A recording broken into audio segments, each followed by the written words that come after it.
Hindi kagaya ng gustong mangyari ng aming leader sa House of Representatives na nanggaling lang sa Tacloban. Ang gusto niya tanggalin niya ang Vice President. Kinasangkapan niya ang mga representatives. Mahigit na 200 ang pumirma. Hindi nila kayo kinonsulta. Hindi man lang sila nagtanong sa inyo. Bukidnon. Napakasaya ko po ngayong gabi sapagkat nakakita na naman ako ng napakaraming tao na kapag tinitingnan mo yung mga muka, nasasalamin ko din ang nilalaman ng kanilang puso. Tapat na tapat. Malayong malayo sa mga kasama ko sa House of Representatives. Doon.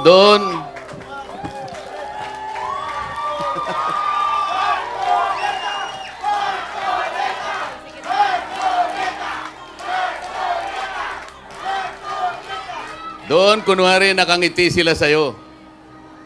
Kunwari lang, nakangiti. Pero yung nilalaman ng puso, walang laman.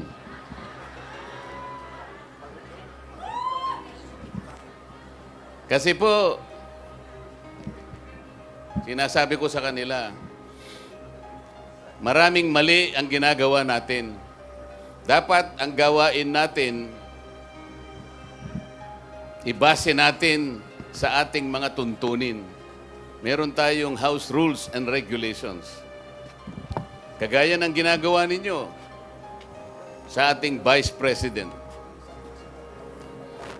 Ang ating Vice President ay ibinoto ng mahigit na 32 million Pilipinos. Inimpeach nila yung Vice President. Walang basihan ang impeachment. Bakit po?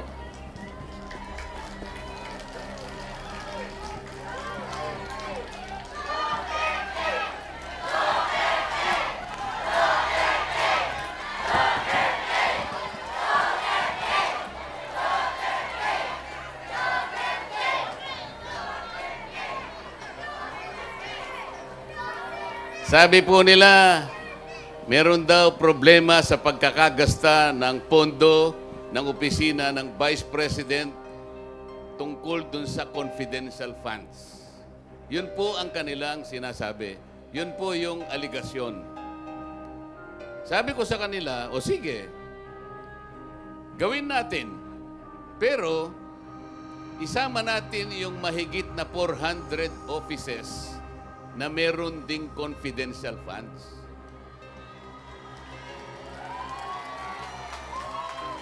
Para parehas ang laban. Hindi mabuti na isa lang ang tatargetin mo. Matalino ang mga Pilipino. Lalo na yung mga taga Valencia, Bukidnon. Sabi ko, mahalata tayo ng taga Bukidnon sapagkat namemersonal tayo. Isama mo lahat yung 400 para sa ganun, walang personalan. Hindi po nila alam. Ayaw po nila. Alam na po ninyo ang dahilan kung bakit ayaw nila. Gusto nilang tanggalin ang Vice President. Interesado sila na mawala ang Vice President sapagkat siya lamang ang makakalaban nila sa susunod na presidential election. Yun.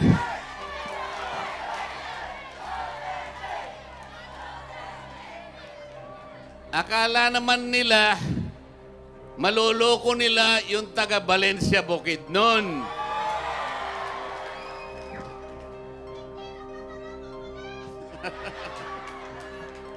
Salamat po sa pagkakataong ito na binigyan niyo ako ng pagkakataong magkita-kita tayo.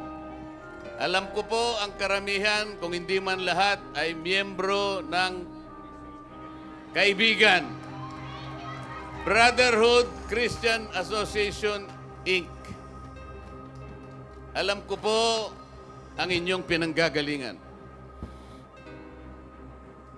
Ang brotherhood po, malalim ang kahulugan. Pag sinabi mong brotherhood, nandyan ang pagkakaisa. Nandyan ang pagmamalasakitan sa bawat isa. Nandyan ang pagtutulungan sa bawat isa. Alam po ninyo, merong nakasulat sa Biblia. Awit, versikulo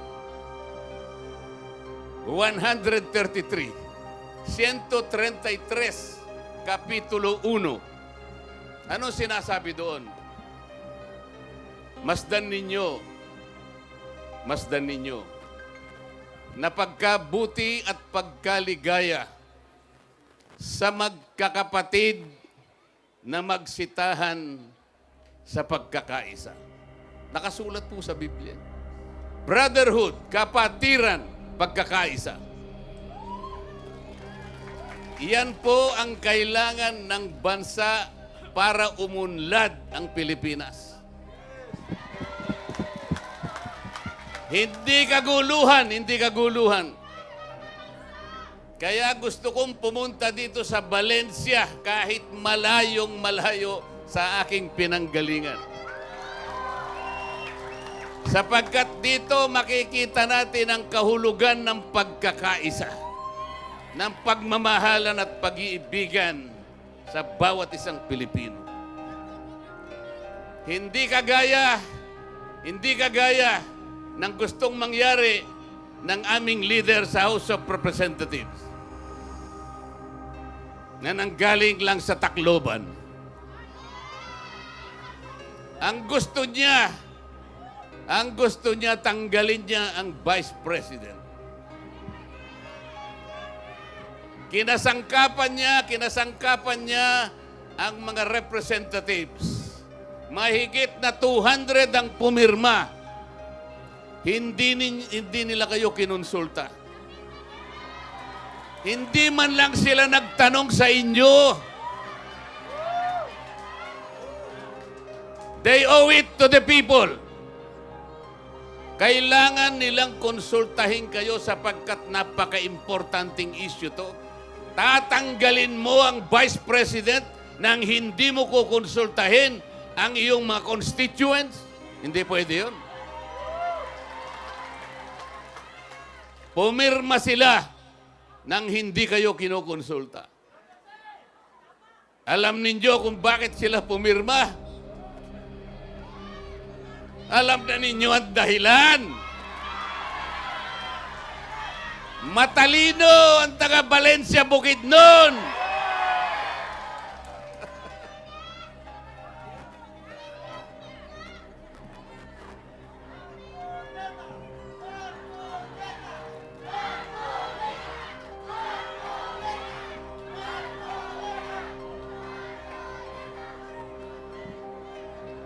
Sa Biblia, meron pang binabanggit sa tunay na magkaibigan. Alam ni Pastor Dan ito.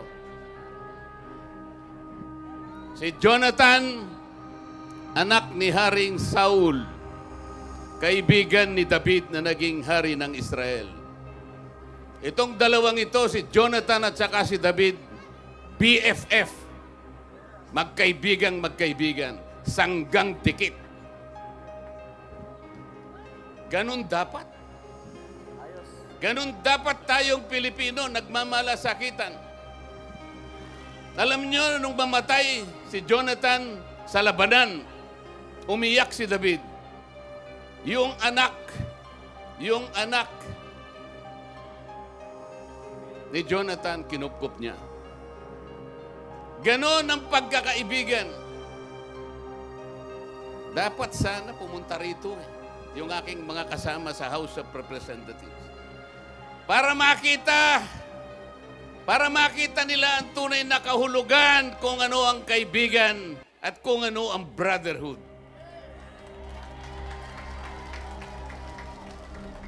Darating na naman po ang eleksyon. Lalapit na naman sila sa inyo. Lalapit na naman po sila sa inyo. Dala-dala po yung AIX. Yung AKAP. Yung tupad.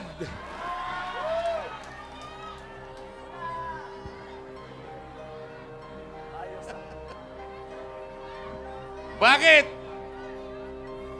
Ang mamamayan ba ng Valencia Bukidnon, ang katapat niya ay konting perang ibibigay sa kanya? Kaya bang tapatan yung dignidad at karangalan ng mamamayan ng Valencia Bukidnon? Kaya bang pasayahin lang kayo sa isang araw? Pagkatapos yung lahat ng araw, malungkot na kayong lahat. This is not how to govern the country. Hindi ito in governance. Hindi tungkulin ng congressman o senador na siya mismo ang magdala ng AIX, ng AKAP, ng tupad. Kayabangan po yun, pagpapasikat yun. Hindi dapat mangyari yun. Kasi ang akala nila, pag inabutan po kayo ng konting pera, parang utang na loob nyo sa kanila. Hindi po ganun eh. Dapat kasi hindi na pinadadaan sa mga congressmen para hindi sila makapagyabang, para hindi nyo tanawin ng utang na loob. Kung ako lamang ang masusunod po, total, konting pera lang naman yun eh. Magsakripisyo na tayong lahat. Pag lumalapit si congressman o kaya si senator, kandidato, kung kaya ninyong gawin, huwag na nating tanggapin. Kung kaya, ha? Kung gusto nyong tanggapin nyo. Total, sa inyo naman yun eh. Pero huwag kayong magpapasalamat sa kanila dahil pera ninyo yan. Hindi nila pera yan. Hindi galing sa bulsa nila yan. Ngunit kung kaya ninyong huwag tanggapin. Halimbawa, ma'am, halimbawa, inaabot na sa'yo. Sinabi ni ma'am, Kong, sa'yo na lang yan. Hindi mo kayang bilhin ang aking dignidad. Alam po ninyo, parang sampal sa mga mukha nila yun. Sapagkat nung inimpeach ang Vice President, hindi ka man lang nilapitan. Bakit? Gusto mo bang i-impeach ang Vice President? Ayaw mo eh. Pero siya gusto niya sapagkat alam na ninyo magkano ba ang dahilan. Magkano?